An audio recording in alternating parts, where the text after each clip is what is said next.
इस कार्यक्रम के पुण्यार्चक हैं श्री कंवर लाल जी, महावीर प्रसाद जी पाटनी, आर के ग्रुप, मदनगंज, किशनगढ़, राजस्थान।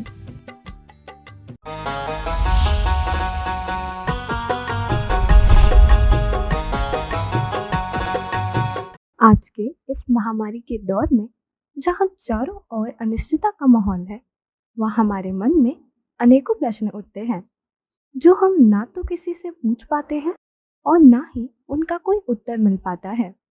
कोरोना की महामारी एवं त्रासदी से उत्पन्न मानव जाति की उभरी अनेक समस्याएं और उन सब का एक समाधान, आइए सुनते हैं आरम श्री के मुख से और अपने ज्ञान को अनुभूति में लाने का प्रयास करते हैं।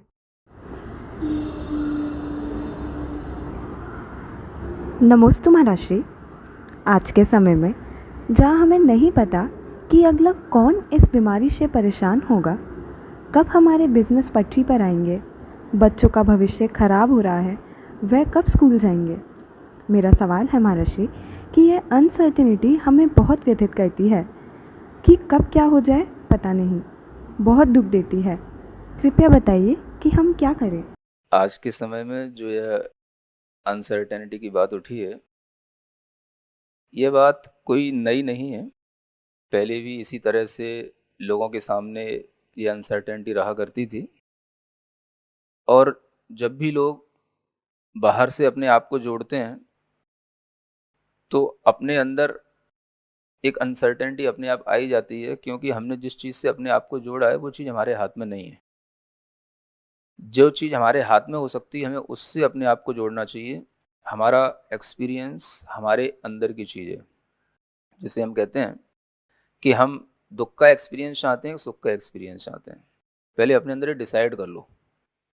अगर आप इस बात को डिसाइड कर लेंगे कि हमें सुख मिलना है, सुख का एक्सपीरियंस चाहिए, तो आपके अंदर पहले तो ये सर्टेनिटी हो गई कि आप सुखी होना चाहते हैं। ये तो फिर बाहर की बात आई कि आप अनसर्टेनिटी किस लिए है। आपने कहा अब हमारे घर में बहुत सारे लोग हैं, ये भी बीमार पड़ चुके, ये भी बीमार पड़ चुके, अब जो बीमार नहीं पड़ा है उसका नंबर आने वाला है। जिसको कोरोना नहीं हुआ है अब लोग उसको देख रहे हैं कि भाई इसको भी कोरोना होगा, और उसको तब तक देखते रहेंगे जब तक कि उसको कोरोना ना हो जाए। तो इस तरीके की अनसर्टेनिटी आपको जो है एक तरह से परेशान कर तो रही है, लेकिन उसके साथ साथ आप दूसरों के लिए भी दुख का भाव ले आ रहे हैं कि अगर आपके लिए ये लग रहा है कि एक एक करके सब लोग बीमार हो रहे हैं तो अब कोई भी स्वस्थ नहीं बचेगा। तो अब आजकल आदमी ये देखने लग गया है कि अगर हमारे घर में 4 लोग थे, 2 लोग बीमार पड़ चुके हैं, तो 2 का अब नंबर आने वाला है, अब नंबर आने वाला है, अब नंबर आने वाला है। ऐसा सोचोगे तो ये भी अपने लिए एक बहुत बड़ा, कहना चाहिए, भीतर से दूसरों को दुख देने का भाव है, और ये भाव भी अच्छा नहीं है। अनसर्टेनिटी हमेशा से रहा करती थी। पहले भी लोग बीमार होते थे, बीमारियां हुआ करती थी। पहले भी लोगों को पता नहीं होता था कब किसके लिए जुकाम होता था, बुखार होता था, कब किसके लिए ऐसी भी क्रॉनिक डिजीज हो जाती थी जो क्योर नहीं होती थी, लेकिन उसके बावजूद भी लोग सब कुछ कंडीशन को फेस करते थे। तो इसी तरीके से अपने अंदर ये बात आनी चाहिए कि हम बाहर की चीज़ों से अपने आप में अनसर्टेनिटी देख करके परेशान ना हो, क्योंकि ये तो बाहर अनसर्टेनिटी हमेशा से रही है और रहेगी, है ना। अनेक तरह की आपदाओं के माध्यम से आए, या किसी साइक्लोन के माध्यम से आए, या किसी और भी डिसॉस्टर्स के माध्यम से आए, किसी भी तरह से अनसर्टेनिटी तो हमेशा सामने कुछ भी हो सकती है। क्या भरोसा है, क्या पता है। जब भुज में भूकंप आया था, लोग आराम से सो रहे थे, कितने मकान गिरे थे और कितने लोग मरे थे, किसी को पता था। हम जब भी अपना जीवन जीते हैं अनसर्टेनिटी के साथ जी करके अपने अंदर खुशी ला करके नहीं जी पाते हैं। हम जब कुछ सर्टेन हो जाते हैं तभी हमारे अंदर खुशी आती है। मान के चलो, मैं आपको एक उदाहरण दे रहा हूँ कि जैसे आप रोजाना सोते हो, शाम को रात में सोए और आपने रात में जो है एक अलार्म भर के रख दिया, है ना। मतलब ये पक्का है कि आप सुबह जिंदा मिलोगे। आपने अलार्म भर के रखा कि मुझे सुबह उठना है और अलार्म आपको जगाएगा। क्या है ये, अनसर्टेनिटी है कि पक्की है सर्टेनिटी है कि हाँ आप सुबह जीवित ही मिलोगे। लेकिन हमारे अंदर होप जो आती है वो सर्टेनिटी को ही सामने रख करके आती है। तो आप ये देखें कि हम अगर अच्छा जीवन जीना चाहते हैं, एक होपफुल जीवन जीना चाहते हैं, अच्छी अपने अंदर पॉजिटिविटी के साथ में और अच्छा जॉयफुल जीवन जीना चाहते हैं, तो हमें अनसर्टेनिटी पे फोकस नहीं करना पड़ेगा, हमें फोकस करना पड़ेगा सर्टेनिटी के ऊपर। और सर्टेन जो चीज़ें हैं वो हमारे अंदर होती हैं, और उनमें सबसे बड़ी सर्टेनिटी ये है कि हम पहले अपने अंदर ही ये डिसाइड कर लें कि हम कभी भी दुखी नहीं होंगे।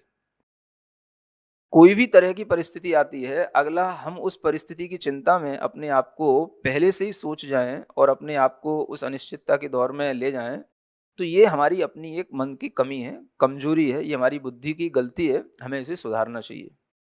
और ये सुधार तभी होगा जब हम ये सोचें कि हम जो हमारे सामने एट प्रेजेंट मोमेंट है, हम इसमें बहुत कुछ हमारे पास में है, इसमें हम सुखी हैं।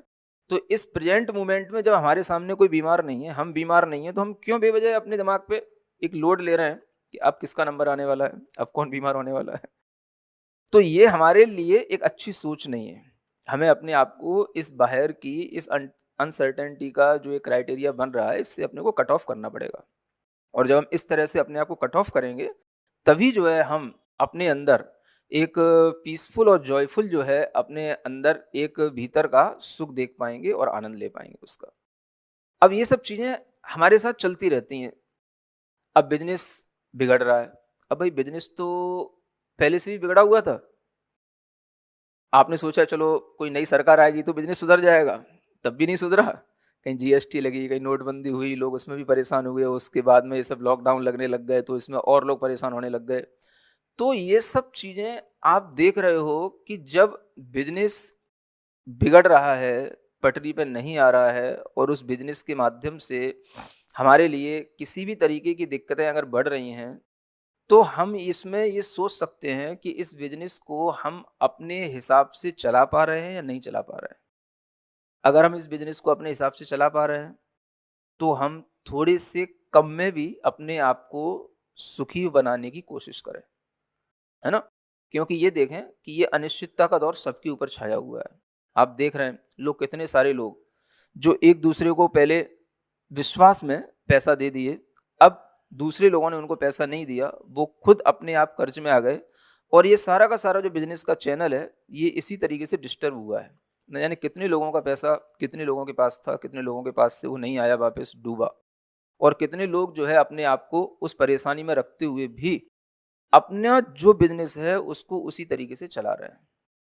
अगर वो बिजनेस आपके कंट्रोल में नहीं है, आपकी तरह से बिजनेस नहीं हो पा रहा है, तो भी आप अपने अंदर एक पॉजिटिव भाव से सोचने की कोशिश करें कि इस बिजनेस में भी हम और क्या अच्छा कर सकते हैं। आजकल भी लोग बहुत सारा ऑनलाइन बिजनेस भी कर रहे हैं, है ना? आपको अपनी थोड़ी सी थिंकिंग भी चेंज करनी पड़ सकती है। आपका ऑफलाइन बिजनेस है, अब वो तो लॉकडाउन में सब ऑफ पड़ा हुआ है। अब आप थोड़ा सा ऑनलाइन बिजनेस की तरफ देखें, तो आपके अंदर बहुत सारी पॉसिबिलिटी होती हैं। आप उन पर फोकस करें, ना कि आप बाहर की कंडीशन और सिचुएशन को देख करके अपने आप को फ्रस्ट्रेट करें कि ये सब अनसर्टेनिटी है, अब हम क्या है, कल क्या हो जाएगा, मैं मर जाऊंगा कि नहीं, जीऊंगा कि नहीं, कल मुझे वापस पैसा मिलेगा कि नहीं। तो ये सब तो वो स्थिति बन गई कि हम जबरदस्ती अपने ऊपर पागलपन ला रहे हैं। तो इस तरह के पागलपन से हमें बचना चाहिए। हमें बिल्कुल काम एंड कूल होना चाहिए, और हमारे पास में जो है हमें उसमें ही थोड़ा सा ये देख करके प्रसन्न होना चाहिए कि देखो, अगर हम जी रहे हैं तो हमारे सामने दुनिया के ये अनसर्टेनिटी का हमारे ऊपर बर्डन है। अगर हमारी सांसें रुक गई होती तो क्या होता? कुछ नहीं होता। तो वो महत्वपूर्ण है कि हमारा ये जीवन महत्वपूर्ण है। अगर हमारे पास में आज कुछ है, तो हम उसी में पहले अपने अंदर ये निश्चितता कर लें कि देखो, कम से कम हमारा जीवन तो निश्चित है। और आज अगर हम सो रहे हैं, सुबह उठ रहे हैं, इतना भी हमारे लिए निश्चितता है, तो हमें इसी में ही खुश होना चाहिए। और आदमी पहले इसी में ही खुश होता था, है ना? इसीलिए वो अलार्म लगा करके सोता था। कोई भी बच्चा भी है तो वो इसी बात पे खुश होता है कि जब उसके अंदर एक विश्वास होता है। आपने देखा होगा, जब आप छोटे बच्चे को ऊपर उछालते हैं, समझ आ रहा है, गोद में लेकर के उसको ऊपर उछालते हैं, और फिर भी जो है वो बच्चा हंसता रहता है। किस बात से? उसे ये पक्का विश्वास है कि जब मैं नीचे आऊंगा तो मुझे गोदी में लिया जाएगा, मुझे कोई छोड़ नहीं देगा, इसलिए वो ऊपर भी जाकर के हंसता है। समझ आ रहा है ना? इसी तरीके से हमारे सामने जब इस तरीके का वातावरण आता है, तो हमें ये ध्यान रखना चाहिए कि अगर हमें किसी ने उछाल दिया, हमारे सामने परिस्थिति बिगड़ गई, तो हमें उस बच्चे की तरह खुश होना है। किस बात को सोच करके? कि मुझे भी सहारा देने वाला कोई है। क्या है? मेरा अपना धर्म, मेरा अपना कर्म, ये मुझे सहारा देगा। इस बात से ही आप अपने अंदर कुछ सर्टेनिटी लाएंगे, तभी आपके अंदर सुख आएगा। तो यही वो चीजें होती हैं जो हमें छोटी छोटी बातों से सीखनी होती हैं। चाहे हम उस बच्चे को देख करके सीखें, या हम रात में लगाए गए अलार्म को लेकर के देख के सीखें, कि हम आखिर इसी निश्चितता के साथ में अलार्म लगा करके सोते हैं चैन से कि हम सुबह उठेंगे। अनिश्चितता के दौर में रहोगे तो कभी नींद ही नहीं आएगी। अगर आपसे कह दिया जाए कि आज भूकंप आने वाला है, तो आप सो ही नहीं सकते उस रात को। समझ आ रहा है? तो हम निश्चिंत होते हैं तभी हम सो पाते हैं, निश्चिंत होते हैं तभी हम सुखी होते हैं। तो निश्चिंतता हमारे अंदर बहुत जरूरी है। निश्चिंतता होती है तो हम किसी भी तरीके की परिस्थिति को फेस कर सकते हैं, और निश्चिंतता होने पर ही हम बड़ी बड़ी जो एडवर्स सिचुएशन हमारे सामने आती हैं उनको भी फेस कर पाते हैं। तो हमें किसी भी चीज़ से इस तरह से परेशान नहीं होना चाहिए, है ना?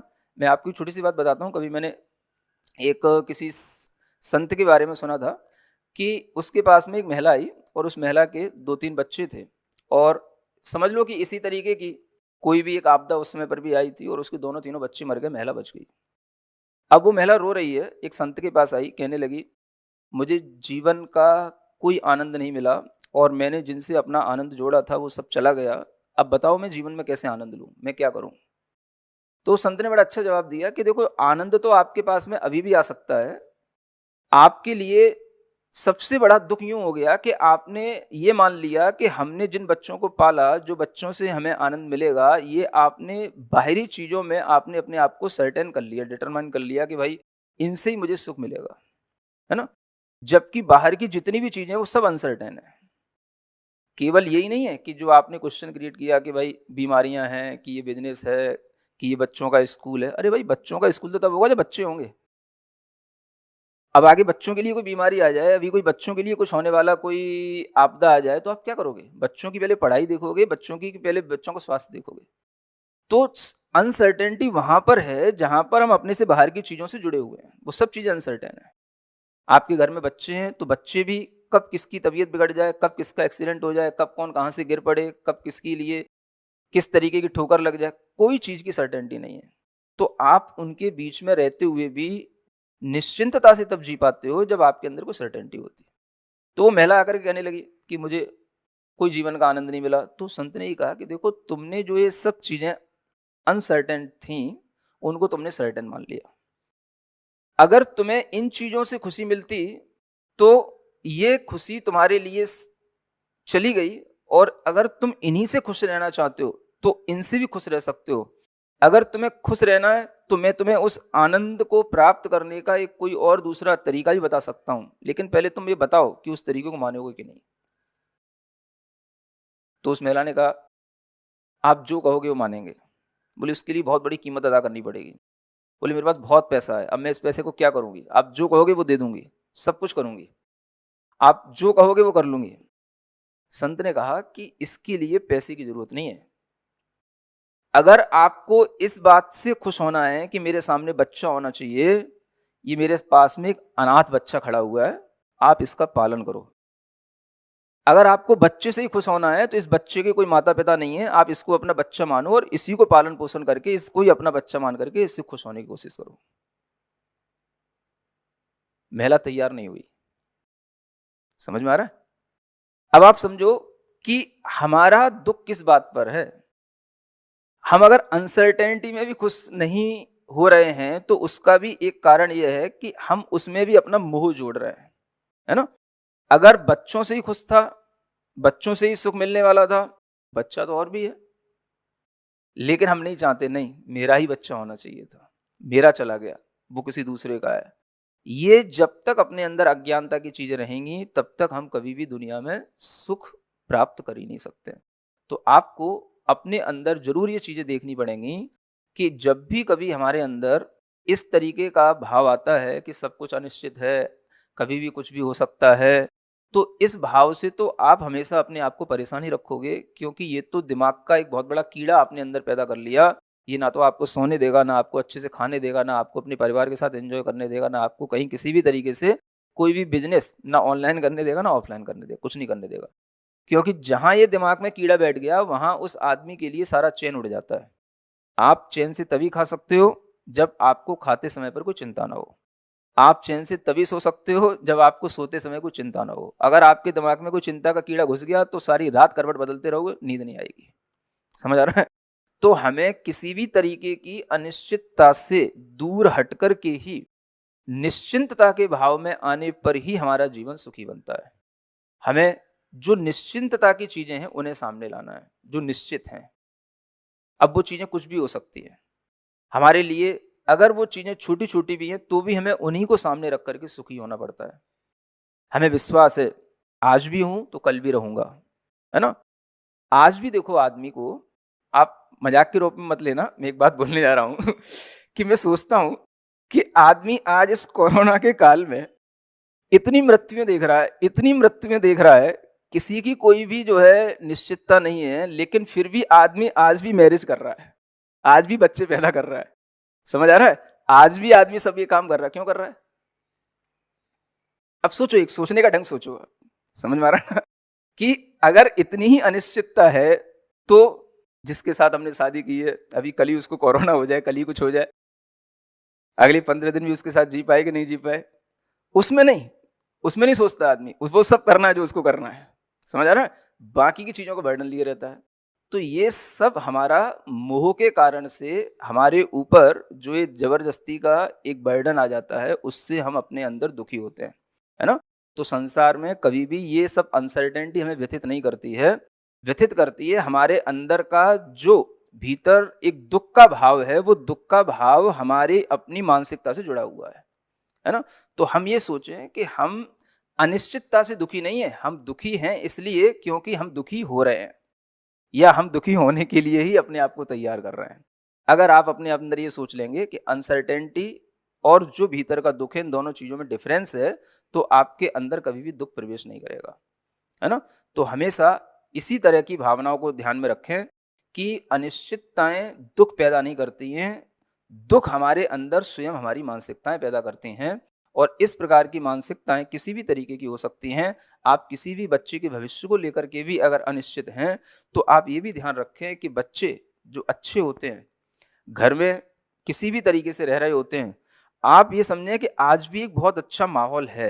जरूरी नहीं है कि बच्चों को जब कोई स्कूलों की डिग्रियां मिलें और स्कूलों के कोई उन्हें सर्टिफिकेट मिले तभी बच्चे बड़े होते हैं और तभी बच्चे आगे बढ़ते हैं या तभी कुछ बनते हैं। ऐसा कुछ नहीं होता है।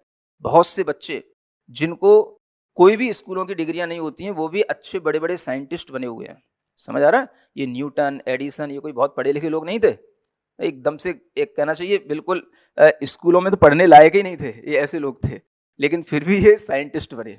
समझ आ रहा है? तो अगर आपका बच्चा किसी भी तरीके की शैतानी कर रहा है, किसी भी तरीके से आप कहना चाहिए स्टूपिड भी है, तो भी आपको ये समझना चाहिए कि उसके अंदर कुछ संभावनाएं हैं। हो सकता है कि वो संभावनाएं इसी लॉकडाउन में खोज ले, उसका इंटरेस्ट किसी ना किसी चीज में ऐसा जुड़ जाए जो उसका एक करियर बन जाए, उसका भविष्य बन जाए, और वो उससे जुड़ करके अपने आप को उसी लाइन पे ले जाए।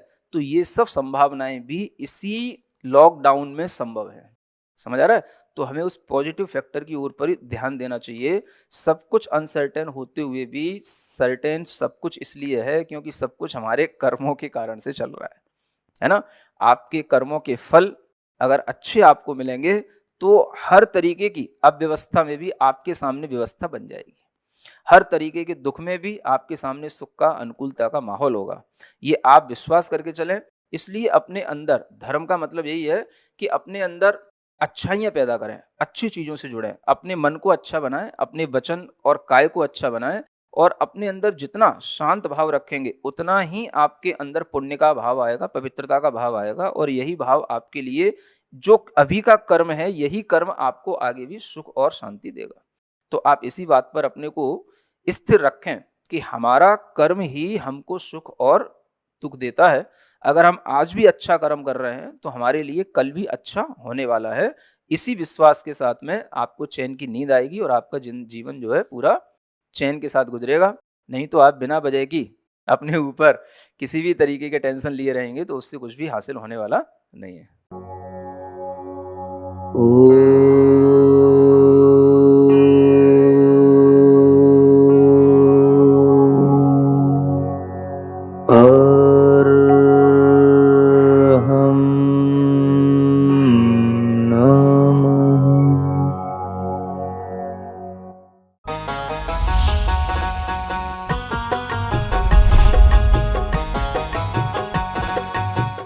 ये करने का एक भाव होना चाहिए। और अगर आप सोचो कितनी बड़ी जैन समाज है और उनके कितने ग्राहक होते हैं, कितने लोगों उनके संपर्क में रहते हैं। ये जैन कम्युनिटी में एक ऐसी चीज है कि उनके संपर्क में बहुत सारे लोग होते हैं। भले ही जैन समाज छोटी है, लेकिन उनके संबंध बहुत बड़े बड़े लोगों से बहुत दूर दूर तक है। ये हमेशा ध्यान रखना, समझ आ रहा है? सब ऊपर से नीचे तक सबके साथ में उनके संबंध रहते हैं। लेकिन अगर हर जैन व्यक्ति ये भावना रखने लगे कि कोई ना कोई ज्ञान की बात हमारे द्वारा निकलनी चाहिए और दूसरे तक पहुंचनी चाहिए, चाहे कैसे भी हो, मैसेज से पहुंचे, हम कोई भी तरीके का अभिवादन करें, समाचार करें तो हम जय जनेन्द्र बोल करके करें, कुछ भी करके करें, समझ आ रहा है? ओम अरहम नमः बोल करके भी हम अभिवादन कर सकते हैं। अगर हम अपनी नई पहचान कोई अच्छी बनाना चाह रहे हैं, वो पूछे भाई ये क्या है, ओम अरहम नमः, कुछ नहीं है, जैन ही है, जैन धर्म का ही सिद्धांत है। अभी तक छुपा हुआ था, बाहर निकल आया है, समझ आ रहा है? नई चीज होती है, लोगों को और पसंद आती है, अलग कुछ नहीं है सब उसी में शामिल। लेकिन हमारे अंदर एक भावना होनी चाहिए कि हम दूसरे को भी, अगर वह कोई भी मंत्र बोलता है, ओम अरहम बोलता है, तो वो भी नमोकार का संक्षिप्त रूप है।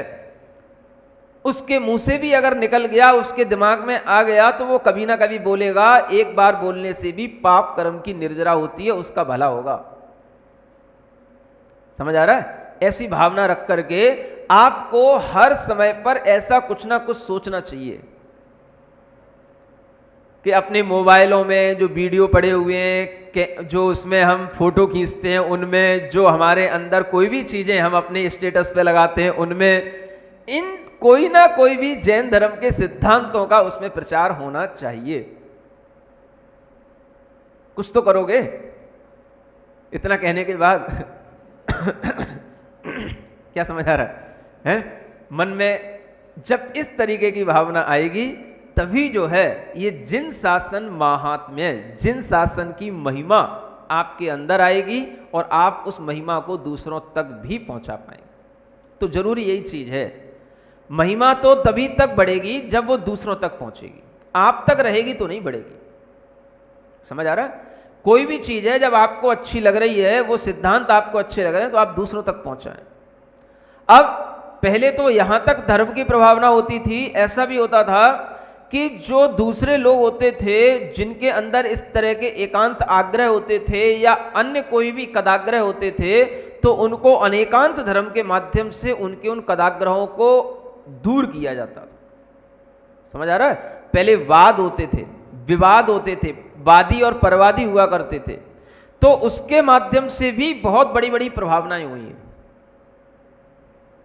उसके माध्यम से भी जैन सिद्धांतों की, अनेकांत धर्म की प्रभावना बड़े बड़े आचार्यों ने भी की है और बड़े बड़े गृहस्थों ने भी अपनी विद्वत्ता हासिल करके की है, समझ आ रहा है? ऐसा भी जैसे आजकल कॉन्फ्रेंस होती हैं, पहले वाद विवाद हुआ करते थे, हेतु से, न्याय से, तर्क के माध्यम से अपनी चीज को सिद्ध करना, और उसकी एक बार सिद्धि अगर किसी भी सभा में हो जाती थी तो वही चीज जो है मान्य हो जाती थी। आचार्य अकलंक देव ने, आचार्य समंतभद्र महाराज ने अपने समय पर बौद्धों से सबसे ज्यादा विवाद किए हैं, बौद्धों से सबसे ज्यादा वाद विवाद हुए हैं, समझ आ रहा है? और उसी की देन है कि आज भी जो हमारे सामने जैन सिद्धांत, जैन न्याय जो हमारे सामने आज दिखते हैं, और हर आत्मा के अंदर जो जैनत्व का आज एक बहुत बड़ा भाव दिखता है, ये उसी जीत की देन है जो जीत आचार्य अकलंक देव, आचार्य समंतभद्र जैसे महाराजों ने अपने समय पर की थी, समझ आ रहा है? तभी गौरव के साथ में कोई भी पढ़ा लिखा व्यक्ति सिर उठा करके कह पाता है और अपने आप को प्राउड महसूस करता है कि मैं जैन हूं, समझ आ रहा है? अगर हम इस तरह की संस्कारों की भावनाएं अपने में डाल पाए, अपने बच्चों में डाल पाए, तो ही हमारा ये जीवन सार्थक होगा। ज्ञान के द्वारा भी धर्म की प्रभावना होती है, और सबसे अच्छी प्रभावना आज के समय पर यदि हो सकती तो ज्ञान के द्वारा ही हो सकती है, समझ आ रहा है? हर किसी को ज्ञान की बातें ही पसंद हैं, आप ढूंढो वो ज्ञान की बातें कहां कहां मिलेंगी, हर जगह बिखरी पड़ी है, बस आपको केवल चयन करने की जरूरत है कि हाँ, ये ज्ञान की बात हमें मिली है, इसे हम अपने ग्रुप में जितने भी लोग जुड़े हुए हैं उन तक पहुंचाते हैं। अगर हर व्यक्ति इस तरह से ज्ञान की प्रभावना करे, अज्ञान को दूर करने की बात करे, तो अपने आप जिन शासन की प्रभावना होती चली जाएगी। जब ज्ञान नहीं हो तो फिर कोई और दूसरी भी चीजें बताई गई हैं। तप से करो, संयम से करो। लोग देखते हैं, अरे जेएनयू में ऐसे तप होते हैं, 10-10 दिन तक निराहार रहते हैं। जेएनयू में ऐसे तप होते हैं, 16 कारण करते, 32-32, 30-30 दिन तक ऐसे ही बने रहते हैं। कभी कभार कोई पानी ले लिया, कभी कभार कोई थोड़ा सा गर्म पानी पी लिया, बस इतने से, और 20-20, 30-30 दिन निकाल देते हैं। समझ आ रहा है? तो इस तरह से जब लोग आश्चर्य करते हैं, ये आश्चर्य ही उनके अंदर धर्म पहुंचाने का भाव है। करना इसलिए नहीं है कि वो आश्चर्य करें, लेकिन आप करोगे तो दूसरों के अंदर आश्चर्य होगा ही, और दूसरे अपने आप कहेंगे, हाँ जैन लोग ऐसे होते हैं, रात में भोजन नहीं करते, कभी चींटी को भी नहीं मारते, देख करके चलते हैं, कुछ भी गलत गंदा संदा नहीं खाते हैं। इसलिए जैन लोगों के आदर्शों को हमें मानना चाहिए। ये भावना दूसरे लोगों में आपके आचरण से स्वयं पहुंचनी चाहिए, और वो पहुंचती है, इसी का नाम है प्रभावना। समझ में आ रहा है? जब ये कोरोना चल रहा था, एक किसी चैनल पर, कौन सी एनडीटीवी है, कौन सी चैनल पर एक न्यूज भी आई थी इस बात के लिए कि जो जैनों की आचरण पद्धति है, आज आप उसे अपनाएं। समझ आ रहा है? उसे अपनाएं, उसी से आपकी इम्यूनिटी बढ़ेगी। किसी ने गलत मैसेज भी सर्कुलेट किए थे, जैनों के अंदर इम्यूनिटी बहुत कम दिख रही है, इसलिए जैन लोगों को ज्यादा कोरोना हो रहा है, ज्यादा मर रहे हैं। ये सब गलत अफवाहें, गलत बातें, गलत मैसेज हैं। समझ आ रहा है? शाकाहारी लोगों में मांसाहारी लोगों से ज्यादा इम्यूनिटी होती है, और जो होती है वो सॉलिड होती है। बाकी लोगों में जो रहती है वो थोड़े समय के लिए रहती है, लेकिन लंबे समय तक अगर आप कहीं किसी ऑपरेशन थिएटर में पहुंच गए, आईसीयू में पहुंच गए, वहां पर भी अगर आपको कुछ खाने को ना मिले तो भी आप 4 दिनों तक, 6 दिनों तक जीवित रह पाएंगे, तभी जब आपके अंदर ये इम्यूनिटी भीतर तक पड़ी होगी। और वो मांसाहार से नहीं आती है, वो शाकाहार से ही आती है। समझ आ रहा है? शाकाहार से ही वो चीजें आती हैं हमारे अंदर, जो जब हमें कोई भोजन ना भी मिले तो भी हम कई दिनों तक उसके अभाव में भी जी पाते हैं, और आत्मविश्वास के साथ जी पाते हैं। ये पद्धति जो हमें उपवास की भी है, व्रतों की भी है, यह भी हमारी सब आत्मशक्ति को बढ़ाने की पद्धति है, कमजोर बनाने की पद्धति नहीं है। जैन लोग ये नहीं खाते, वो नहीं खाते, इसलिए कमजोर हो रहे हैं, ये हो रहा है, वो हो रहा है, ये गलत अफवाहें हैं। किसी एक ने डाल दिया और थोड़ा सा उसने परसेंटेज वगैरह लिख करके डाल दिया, तो ऐसा लगता है कि जैसे कि बिल्कुल इन्वेस्टिगेशन हो ही गया है। जैसे कोई सर्वे करने आया, कोई तुम्हारे पास, कोई तुमसे पूछने आया कि तुमने जो है क्या खाया था, क्या किया था। ये सर्वे हो कैसे गया कि दुनिया में 3% लोग मर रहे हैं और 3% में 2% जैनी है, और ये हो रहा है, वो हो रहा है। समझ आ रहा है? ये सब गलत तरीके हैं। ऐसे मैसेजों को आपको फॉरवर्ड ही नहीं करना चाहिए था, लेकिन आपने सब किया। समझ आ रहा है? माने आपने धर्म की हानि की। आपको तो वो टीवी के जो अदर लोग बोल रहे हैं वो मैसेज सर्कुलेट करने चाहिए थे कि देखो, आज भी लोग जैन आचरण पद्धति की प्रभावना की बात कर रहे हैं कि अगर आप इस तरह के आचरण रखोगे तो ही आप सुरक्षित रह पाओगे। लोग सोचते हैं हम खूब खाएंगे, बार बार खाएंगे तो हमारी इम्यूनिटी बहुत बढ़ जाएगी। आप किसी अच्छे फिजिशियन से, डॉक्टर से पूछ लेना, डाइटिशियन से पूछ लेना, ज्यादा खाने से इम्यूनिटी कम होती है। समझ आ रहा है? जितना आप खाओ वो सॉलिड खाओ और कम बार खाओ। फालतू की चीजें ज्यादा खाओगे तो पेट में कचरा पहुंचाओगे। कुछ चीजें ऐसी होती हैं जिनसे केवल बस चटपटा होता है या पेट भरता है, ना उनमें प्रोटीन है, ना विटामिन है, ना कुछ है, ना कुछ है। आपको इतनी तो नॉलेज होनी चाहिए कि हम जो खा रहे हैं उनमें कुछ ना कुछ तो हो, प्रोटीन विटामिन कुछ तो हो। समझ आ रहा है? जब ऐसी चीजें खा खा करके कचड़ा से अपना पेट भरोगे, अब मान लो जैसे पिज्जा है, बर्गर है, चाउमीन है, ये सब क्या है? तमाम तरीके की मैदाएं और गंदी चीजें। इनमें कौन सी प्रोटीन होती, कौन सी विटामिन होती, कौन सी कैल्शियम होती? पेट खराब करना है बस, केवल थोड़े से स्वाद के लिए। समझ आ रहा है?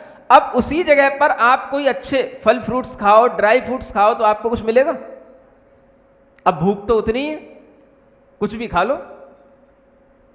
अब आपने ऐसी चीजों से अपना पेट भर लिया, तो अब आपको ये सब चीजें कैसे मिलेंगी? और कैसे इनको आप जब नहीं खाओगे तो आपकी इम्यूनिटी कहां से बनेगी? समझ आ रहा है? तो डॉक्टर भी बताते हैं कि आप थोड़ा खाएं, अच्छा खाएं और कम बार खाएं, तो आपकी शरीर में शक्ति ज्यादा रहेगी। क्योंकि जितना शरीर में आपकी आंतें, आपका लीवर कम काम करेंगे, उतना वो माने उनके लिए काम करने को जितना कम मिलेगा, उतना वो स्वस्थ रहेंगे। और जितना ज़्यादा खाओगे उतना ही ज़्यादा उनके ऊपर बोझ पड़ेगा, तो उनकी काम करने की क्षमता कम पड़ेगी, तो आपकी इम्यूनिटी कम हो जाएगी। और इम्यूनिटी क्या चीज़ है? जब बॉडी के इनर फंक्शन ही काम करना अपना बंद कर दें या कमज़ोर हो जाएं, तो आप तो वैसे ही आधे मर गए। समझ आ रहा है? तो कोरोना से कौन लोग मर रहे हैं? जिन्होंने अपने गलत खान पान से लीवर, आंतें, समझ आ रहा है, ये सब बिगाड़ रखी हैं, या जिनके लिए डायबिटीज़ वगैरह पहले से ही ओवर हो रही है, उनको ये सब चीज़ें बहुत जल्दी इफेक्ट कर रही हैं। और इन सब चीज़ों के लिए डाइट ही ऐसी चीज़ है जिस पर आप ध्यान रखें और संयत अपनी डाइट रखें, तो आप डायबिटीज हो चाहे ब्लड प्रेशर हो, सब बीमारियों से आप अपने आप को बचा सकोगे। तो आखिर कहीं ना कहीं संयम, अहिंसा, तप, त्याग, यही चीजें हैं जिनसे हम अपने धर्म की प्रभावना दूसरों तक पहुंचा सकते हैं। समझ में आ रहा है? इसलिए आज आप लोगों को ये मन बना करके रखना है कि हम अपना जो ये प्रभावना अंग पढ़ रहे हैं, ये प्रभावना हमें भी करने में मन, वचन, धन और काय से, ज्ञान से जितना बन सके उतना हमें इस धर्म प्रभावना के कार्य में अपना अनुदान जरूर देना है। समझ आ रहा है? जैसे बन सके वैसे। हमें जितनी नॉलेज थी हमने आपको बता दिया कि आप क्या क्या कर सकते हो। अब अगर आपको और भी नॉलेज हो तो आप हमें बता सकते हो, हम बाद में इसको भी कहीं ना कहीं लोगों को बता सकेंगे। समझ आ रहा है? हाँ, इतना ही नहीं जितना हमने बताया, किसी भी तरीके से धर्म की प्रभावनाओं के तरीके अनेक हैं। दान के माध्यम से भी धर्म प्रभावना होती है। जब ऐसा दान देने के बावजूद भी, समझ आ रहा है, लोग दान देते हैं बड़ा बड़ा और उसके बावजूद भी कहते हैं मेरे नाम नहीं चाहिए, ये गुप्त दान दिया है, कोई मुझे आकांक्षा नहीं है दान देने के बाद, तो उससे भी लोग सोचते हैं ये ऐसे दान दिए जाते हैं। जैन लोग इतना बड़ा बड़ा दान देते हैं और इतना बड़ा दान देने के बावजूद भी कोई नाम नहीं, कुछ नहीं। समझ आ रहा है? निर्वांच तपें शिवपद निहार, कहीं पढ़ते हो? हाँ, बड़ा बड़ा तप करते हैं, काय के लिए कर रहे हो? भगवान को खुश करने के लिए? नहीं नहीं, भगवान तो कुछ करना ही नहीं। भगवान तो ऐसे हम भगवान को तो मानते ही नहीं जिन्हें खुश करना पड़े। फिर काय के लिए तप कर रहे हो? 10-10 दिन 30-30 दिन क्यों नहीं खा रहे हो? क्या कर रहे हो? कर्म की निर्जरा करने के लिए। अरे कहाँ है कर्म? अरे पुराने कर्म बैठे उनकी निर्जरा करने के लिए तप कर रहे हैं। समझ आ रहा है? मोक्ष सुख प्राप्त करने के लिए, शिव सुख निहार। किसको देख करके? मोक्ष सुख को देख करके।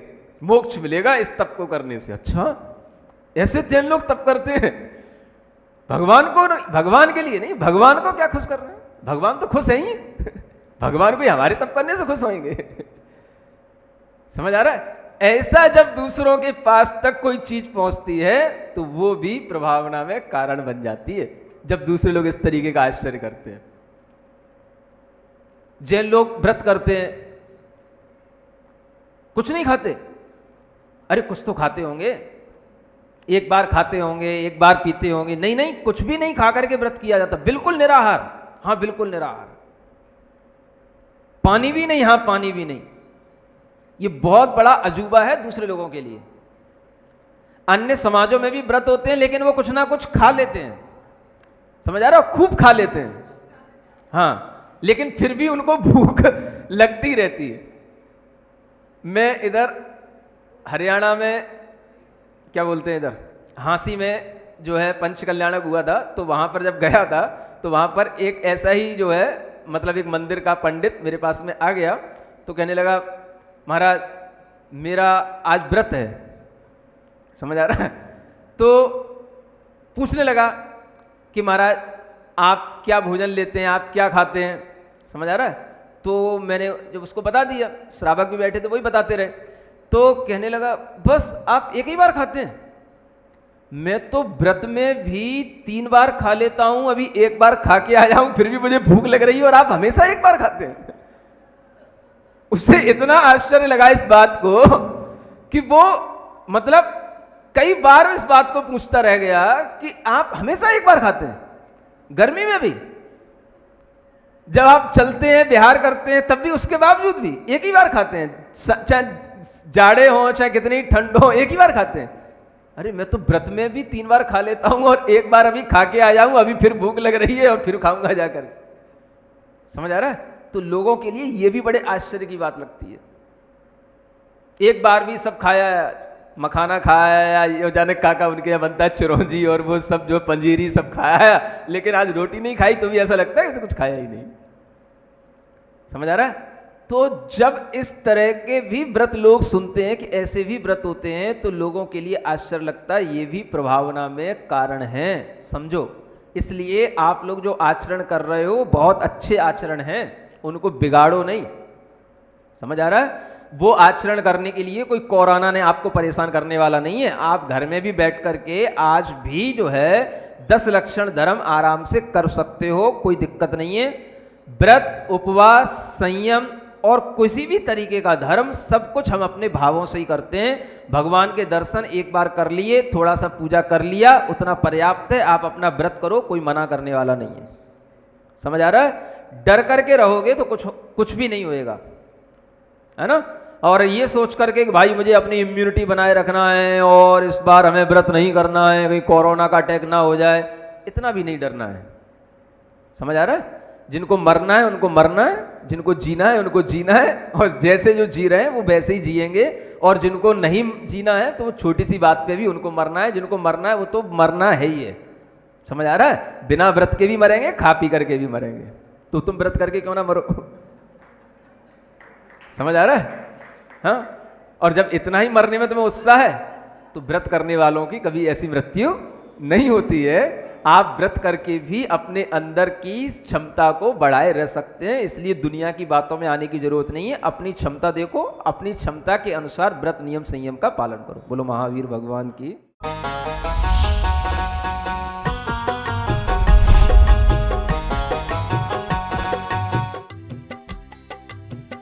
इस कार्यक्रम के पुण्यार्चक थे श्री कंवर लाल जी, महावीर प्रसाद जी पाटनी, आर के ग्रुप, मदनगंज, किशनगढ़, राजस्थान।